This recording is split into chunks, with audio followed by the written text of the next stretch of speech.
aza mihevitra hoe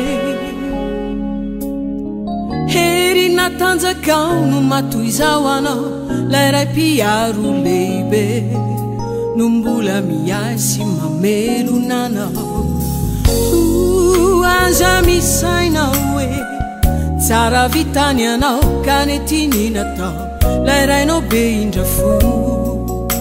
no nikarakara sy nanambinanao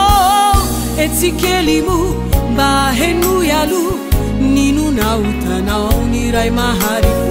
irakasolo ny Kristy zay de ilazy indray hoe miavana miray aniray aino ny feony anao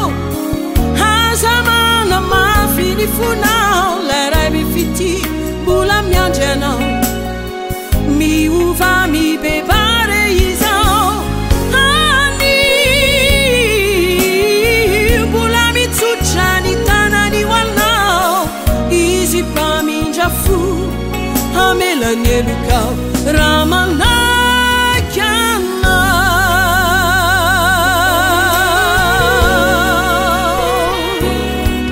aza mihevitra hoe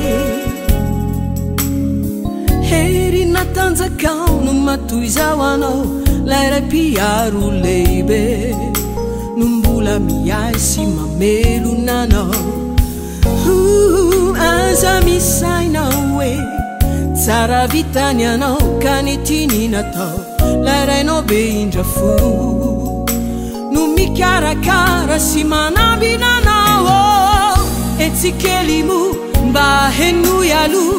ninonaotanao ny ray mahariko